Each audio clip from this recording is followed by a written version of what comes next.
Bismillahirrahmanirrahim. Assalamualaikum warahmatullahi wabarakatuh. Baik, saya perwakilan dari kelompok 1 tafsir akan menjelaskan pengertian dari nasakh dan mansukh dan dasar hukum nasakh dan mansukh. Yang pertama, pengertian nasakh. Dari segi bahasa, nasakh itu mempunyai arti menghapus atau izalat. Adapun pengertian nasakh menurut istilah ada dua macam, yaitu yang pertama, nasakh ialah hukum syara yang menghapus atau mengubah dalil syara yang terdahulu dan menggantikannya dengan hukum baru yang ada di bawahnya. Contohnya, penghapusan kewajiban bersedekah kalau akan menghadap Rasulullah SAW, sebagaimana surah Al-Mujadalah ayat 13 mengubah kewajiban dari surat Al-Jadalah ayat 12 tentang bebasnya kewajiban bersedekah ketika menghadap Rasulullah SAW. Yang kedua, nasakh ialah yang menghapus dan menggantikan hukum-hukum syara pada hakikatnya ialah Allah Subhanahu wa taala. Sebab dalam hukum syara itu hanyalah Allah dan juga tidak diubah atau diganti oleh selain Allah Subhanahu wa taala. Hal ini disesuaikan dengan firman Allah dalam surat Al-An'am ayat 57 yang artinya menetapkan hukum itu hanyalah hak Allah Subhanahu wa taala. Jadi menurut istilah nasakh itu diartikan dengan mengubah satu ketentuan atau hukum dengan cara membatalkan ketentuan hukum yang ada, digantikan hukum baru yang lain ditentukannya. Yang kedua, pengertian mansukh. Menurut bahasa, mansukh itu ialah suatu hal yang dihapus, dihilangkan, dipindahkan atau disalin atau dinukil. Menurut istilah para ulama, mansukh ialah hukum syara yang diambil dari dalil syara yang sama yang belum diubah atau dibatalkan atau diganti dengan hukum syara yang baru yang datang kemudian. Dasar hukum nasyah dan mansukh. Dasar hukum nasyah dan mansukh terdapat dalam Quran surat Al-Baqarah ayat 106 dan Ar-Ra'du ayat 39. Bismillahirrahmanirrahim. Yamhullahu ma yasha wa yuthbit wa indahu ummul kitab, yang artinya ya Allah Subhanahu wa taala menghapuskan dan menetapkan apa yang Dia kehendaki dan di sisinya lah terdapat umul kitab lauhul mahfuz. Quran. Macam-macam nasakh. Menurut Zarkani dalam bukunya Manahilil Irfan Isa Ar-Rabi Al-Halabi, nasakh dalam Al-Quran ada 3 macam. Pertama, nasakh bacaan dan hukum.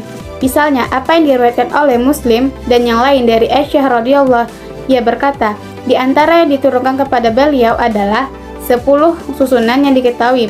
Itu menyebabkan pemahraman, kemudian dinasakh oleh 5 susunan yang diketahui.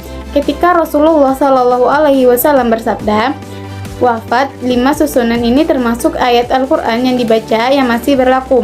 Ucapan Aisyah, 5 susunan ini termasuk ayat Al-Quran yang dibaca. Jadi secara zahir menunjukkan bahwa bacaannya masih tetap ada, tetapi tidak demikian halnya karena tidak terdapat dalam Mushaf Utsmani. Kesimpulan ini dijawab bahwa yang dimaksud dengan perkataan Aisyah tersebut ialah ketika menjelang beliau wafat. Kedua, nasakh hukum, sedangkan tilawahnya tetap. Misalnya, nasakh hukum ayat-ayat iddah selama 1 tahun, sedangkan tilawahnya tetap. Ketiga, dinasakkannya bacaan dan hukumnya tetap. Contoh semacam ini ialah kewajiban istri tetap di rumah suami dengan memperoleh nafkah selama 1 tahun penuh dalam surat Al-Baqarah ayat 240, dinasakkan oleh ayat yang menentukan iddah mati 4 bulan 10 hari dalam Al-Quran surat Al-Baqarah ayat 234. Contoh lain lagi ialah dihapuskannya kiblat ke Baitul Maqdis dalam surah Al-Baqarah ayat 142, dinasakh dengan menyuruh menghadap ke Masjidil Haram surah Al-Baqarah ayat 144. Faedah ditetapkannya bacaan dan dinasakkan hukumnya ada 2, yaitu pertama, mengingat Al-Quran adalah kalam Allah yang agar mendapat pahala bagi yang membacanya. Kedua, meringankan beban hukum bagi para mukallaf. Para ulama usul fikih membagi nasakh menjadi 3 macam sebagai berikut. Yang pertama, nasakh Al-Quran dengan Al-Quran, yang terdapat dalam surat Al-Anfal ayat 65, yang dinasakkan dengan surat At-Taubah ayat 66. Kedua, nasak sunnah dengan Al-Quran yang dinasakkan dengan surah At-Taubah ayat 66. Kedua, nasak sunnah dengan Al-Quran. Contohnya, istaqbalahu fis salati sittata asyara yashrah, bahwasanya Nabi Shallallahu Alaihi Wasallam menghadap Baitul Maqdis dalam salat 16 bulan.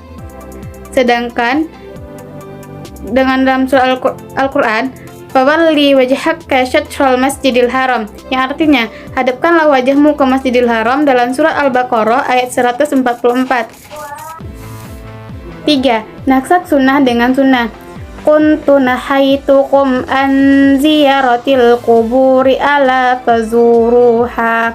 Rasulullah Shallallahu Alaihi Wasallam bersabda, pernah melarang para sahabat untuk berziarah kubur, tetapi dengan adanya hadis di atas, Rasulullah memperolehkan para sahabat untuk ziarah kubur. Baik, selanjutnya ialah bentuk-bentuk nasakh dalam Al-Quran. Dari segi bacaan dan hukumnya terbagi menjadi 3 bentuk. Pertama, menghapus hukum dan bacaannya secara bersamaan. Naskhul hukmu wa tilawati ma'an. Contohnya, dalam riwayat yang diterangkan Aisyah berkata, dahulu termasuk ayat Al-Quran adalah 10 kali susunan yang telah diketahui. Lalu kemudian dinasakh menjadi 5 kali susunan yang diketahui. Setelah ayat tersebut dinasakh, Rasulullah Shallallahu Alaihi Wasallam wafat. 2. Menghapus hukumnya saja sedangkan bacaannya tetap. Naskhul hukmu dunal tilawati. Seperti hukum wajib bersedekah saat hendak menemui Rasulullah Shallallahu Alaihi Wasallam. Firman Allah dalam Quran surah Al-Mujadilah ayat 12 dinaksah dengan firman Allah dalam Quran surah Al-Mujadilah ayat 13. Yang ketiga yaitu menghapus bacaannya saja sedangkan hukumnya tetap. Contohnya yaitu asy-syaikhu wa syaikhatu idza zanaya farjumuhal battah. Jika seorang pria tua dan wanita tua berzina, maka rajamlah keduanya. Diriwayatkan oleh Ibnu Hazim bahwa Ubay bin Ka'ab berkata kepada Zirrin bin Hubaishi, saya pernah membaca surah Al-Ahzab bersama Rasulullah Shallallahu Alaihi Wasallam, seperti jumlah ayat dalam Quran surah Al-Baqarah, bahkan lebih banyak lagi. Tapi kemudian banyak yang dihapus hingga menjadi 73 ayat. Di antara ayat yang dihapus ialah ayat tentang rajam, seperti ayat di atas.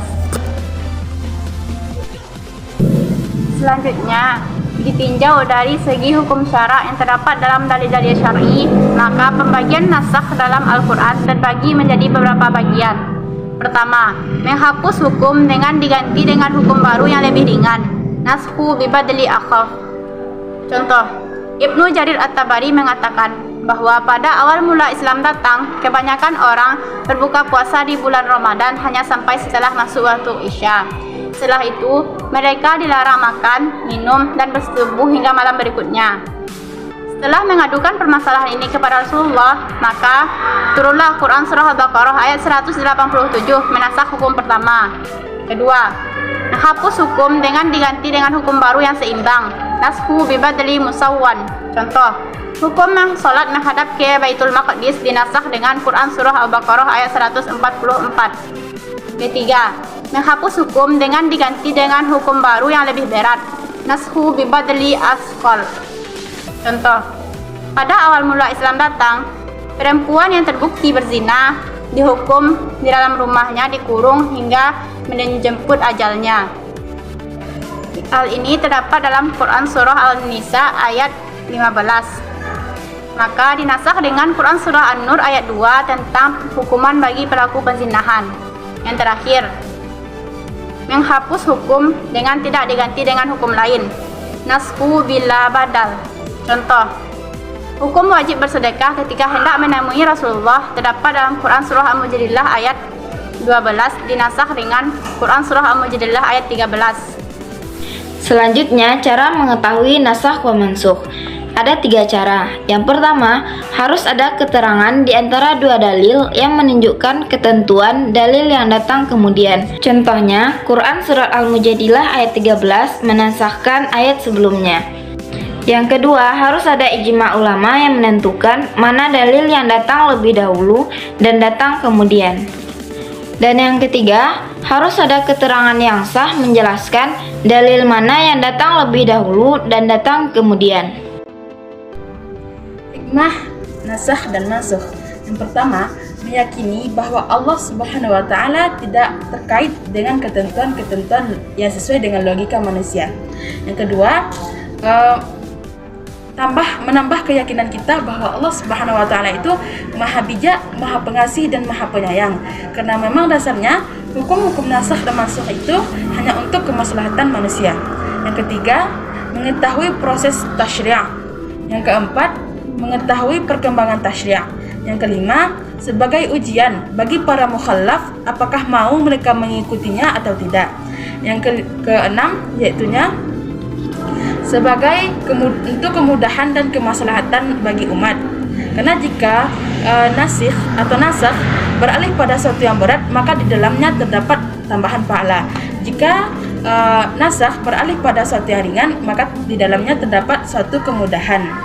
Mungkin hanya itu saja hikmah dari nasakh dan mansukh ini. Sekian, terima kasih. Assalamualaikum warahmatullahi wabarakatuh.